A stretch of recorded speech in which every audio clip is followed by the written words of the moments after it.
What if survival meant transforming into something you never imagined? In our last video, we followed Buck's journey as he was torn from a life of comfort and thrust into the unforgiving wild. That was just the beginning. This is part 2 of Buck's story, a tale of rivalry, rebellion, and a fight that changes everything. What will happen when Buck faces his greatest rival? And how far will he go to answer the call of the wild? Stay with me, because what happens next will shock you. The wild instincts in Buck were growing stronger with every harsh mile on the trail. It was a silent change, but one that shaped him into something fierce and unrelenting. Buck was learning. He had become sharper, more controlled. He avoided fights, not out of fear, but because he understood the need to pick his battles. SPITZ, on the other hand, was always looking for trouble. The lead dog saw Buck as a threat and made no effort to hide it. Every chance he got, SPITZ bared his teeth, bullying and provoking him, itching for a fight to the death. One bitter evening, the team set up camp near the frozen shore of Lake Labarge. Snow fell in heavy sheets, and the wind cut like knives. The men, Perrault and Francois, had no choice but to set up on the lake's icy surface. Their fire, fed by a few driftwood sticks, barely melted the ice beneath it before going out, leaving them to eat in darkness. Buck burrowed into the snow by a rock for shelter. The nest he made was warm, and he hated leaving it, even for food. After eating his fish, Buck returned to find SPITZ curled up in his spot. The growl that came from Buck was low and dangerous. He had tolerated SPITZ's bullying, but this was too much. Buck launched himself at SPITZ, his anger erupting like a storm. For a moment, even SPITZ seemed caught off guard by the ferocity of the attack. Francois, seeing the fight, cheered Buck on. "Get him, Buck! That thief!" he shouted, his voice sharp against the wind. SPITZ didn't back down. He snarled, his eyes blazing as he circled, waiting for his chance to strike. Buck, just as determined, circled too, searching for an opening. The air was thick with tension, until chaos broke loose. A scream of rage from Perrault, the sharp thud of a club, and a yelp of pain shattered the moment. Starving huskies, dozens of them, poured into the camp like a tidal wave of fur and fangs. They had come from a nearby village, drawn by the smell of food. Perrault and Francois fought to defend their supplies, swinging clubs to keep the crazed dogs at bay. But hunger made the huskies fearless. They ripped into the grub box, scattering its contents across the ice. Bread and bacon vanished in seconds as the men's blows landed uselessly against the gaunt, snarling invaders. Meanwhile, Buck and the team dogs were under attack. Buck faced 3 huskies at once, their bony frames disguising the strength of their desperation. Teeth tore into his shoulder, and he fought back with savage energy. Around him, the team was in chaos. Dave and Solix, bloodied but defiant, fought side by side. Pike snapped the neck of a wounded husky. Billy, usually meek, cried out in terror but didn't run. Buck managed to sink his teeth into a throat, tasting blood as it sprayed warm against his fur. The coppery taste only drove him further into the fight. But then SPITZ, ever opportunistic, struck from the side, his teeth finding Buck's neck. The attack sent pain shooting through Buck's body, but he shook himself free. Perrault and Francois drove the wild dogs off just in time, but the damage was done. Half the supplies were gone, and every dog was wounded. By morning, the team limped back to camp, their bodies battered and spirits low. Dub had a torn leg, Dolly's throat was badly injured, and Joe had lost an eye. Even Billy, the friendliest of the lot, whimpered through the night with an ear ripped to shreds. Francois muttered darkly as he inspected the damage. "Maybe this make mad dogs of them, eh, Perrault?" he said, shaking his head. The trail that followed was brutal. The 30-mile river was only partly frozen, forcing them to navigate dangerously thin ice. Perrault, armed with a long pole for safety, broke through more than once and had to build fires to avoid freezing to death. The dogs, coated in frost and exhaustion, pressed on. One slip, one mistake, could mean death for any of them. Buck suffered more than the huskies. His feet, softer from generations of domestication, ached with every step. At night, he collapsed, unable to move until Francois rubbed his sore paws and placed makeshift moccasins on them. Despite the pain, Buck persevered, earning Francois' admiration. But the challenges weren't over. One morning, Dolly, one of the team, let out a terrifying wolf-like howl. Her eyes were wild, foam dripping from her jaws. She had gone mad. Buck barely had time to react before she charged him, snarling and snapping. He ran, panic fueling his legs. Ash darted through the snow. Dolly followed, relentless, until Francois ended her madness with a swift blow of his axe. Exhausted and trembling, Buck staggered back to the sled. Spitz, ever watching, saw his chance. With Buck too weak to fight back, Spitz attacked, tearing into him mercilessly. But Francois's whip lashed out, saving Buck and punishing Spitz. "That's Spitz," Perrault muttered. "He'll kill Buck one day." Francois shook his head. No, Buck is the one. Someday he'll chew Spitz up and spit him out." From that day it was war. Buck challenged Spitz's authority at every turn, undermining him with quiet defiance. The team grew unruly under the tension. Fights broke out and order dissolved, all while Buck waited for the right moment. The inevitable clash loomed closer. Buck was no longer the soft pet he had been. The call of the wild was in him now, and with it came the fierce, unrelenting desire to lead. The team made 60-mile, a 50-mile run on the first day. By the second day, they were speeding up the Yukon, heading toward Pelly. But this impressive progress didn't come without trouble. Francois was constantly frustrated by the chaos within the team. Buck's quiet rebellion had shattered the unity they once had. The dogs no longer moved as one, and Spitz's authority was crumbling. Buck's influence encouraged the others to misbehave. Pike stole half a fish under Buck's protection, and Dub and Joe defied Spitz without fear of punishment.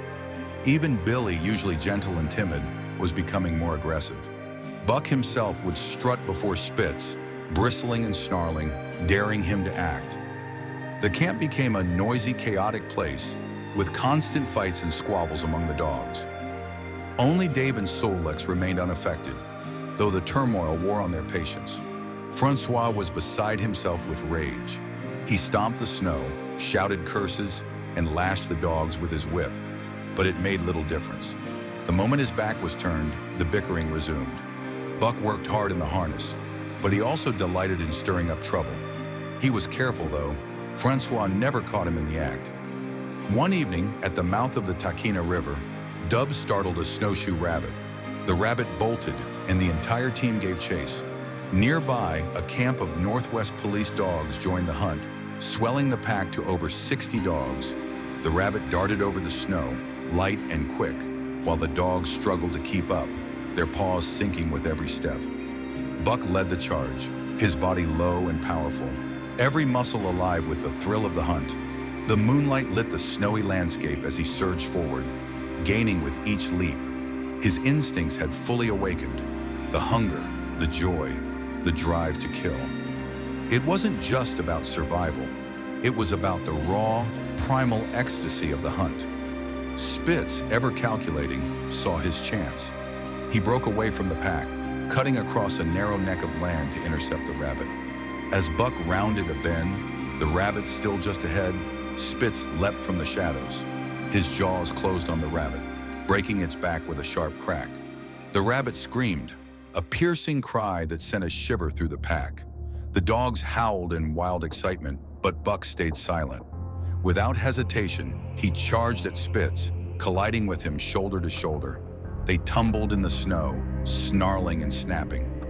Spitz was quick to recover, slashing Buck's shoulder before jumping back.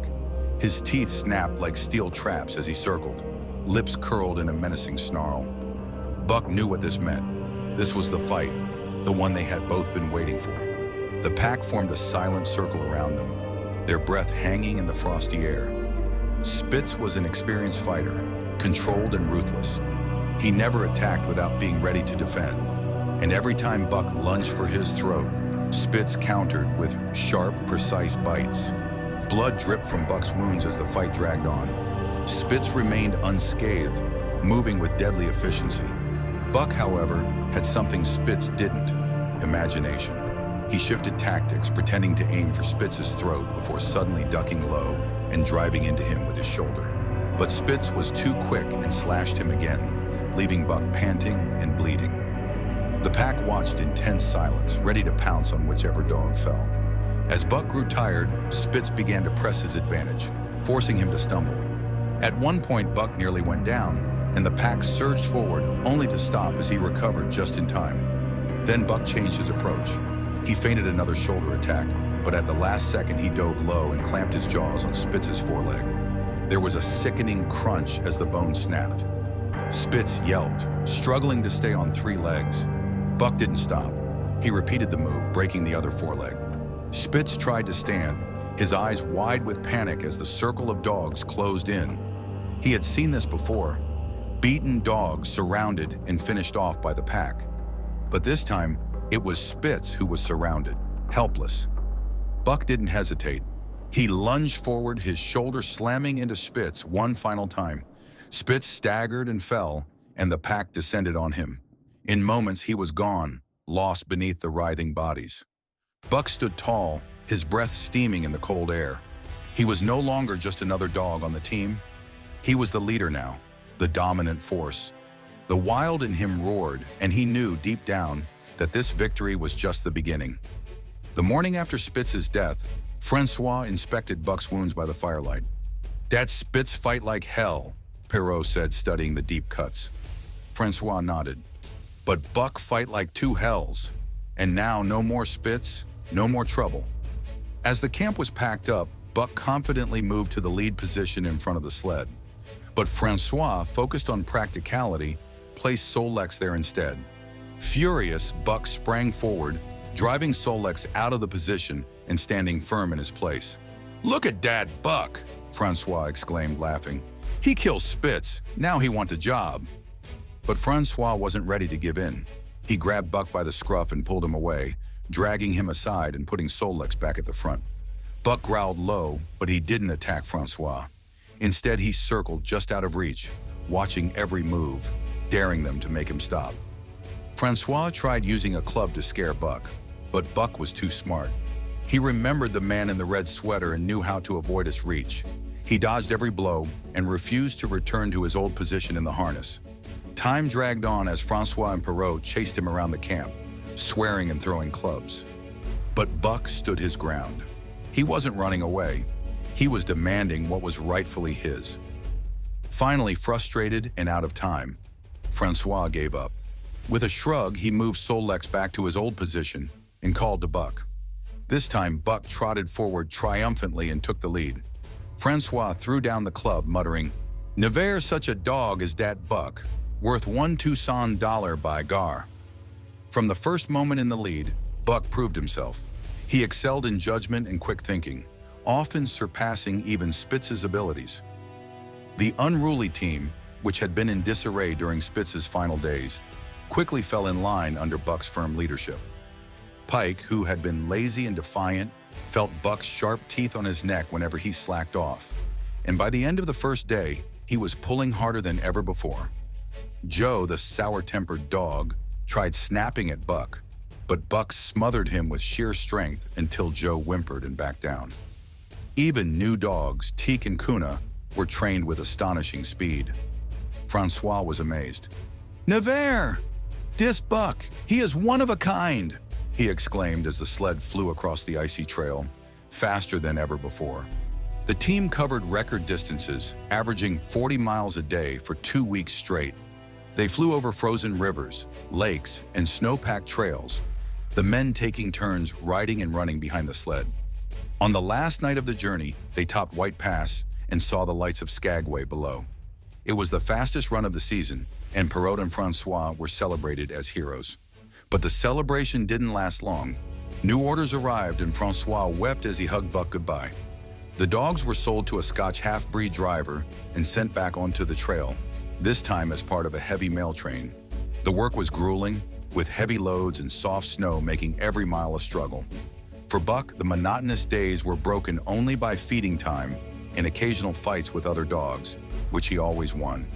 Though he thought of Judge Miller's warm home in California, those memories felt distant. Instead, his instincts pulled him deeper into the wild. Some nights by the fire, Buck dreamed of a strange, primitive man, a shorter, hairy figure with wary eyes and a stone club in hand. He seemed afraid of the dark and crouched by the fire, peering into the night where predators lurked. Buck would wake from these dreams, his fur bristling and his heart pounding. The brutal work took its toll on the team. They had traveled over 1,800 miles that winter, and all the dogs were exhausted. Dave, the wheel dog, suffered the most. Something was wrong inside him, and he cried out in pain whenever the sled jolted or stopped suddenly. The drivers couldn't find the source of his injury, but decided to let him run loose to rest. Dave refused. He snarled and fought to stay in the traces, desperate to do his job. When they tried putting Solix in his place, Dave bit through the traces and forced his way back to the sled, determined to pull until the very end. Eventually, he collapsed and couldn't rise. The next morning, as the team prepared to leave, Dave crawled weakly toward his harness, dragging himself inch by inch through the snow. His driver knelt by him, stroking his head. A single gunshot rang out behind a line of trees, and the team moved on without looking back. Buck knew, as did the others, what had happened. The trail was hard, but Buck endured.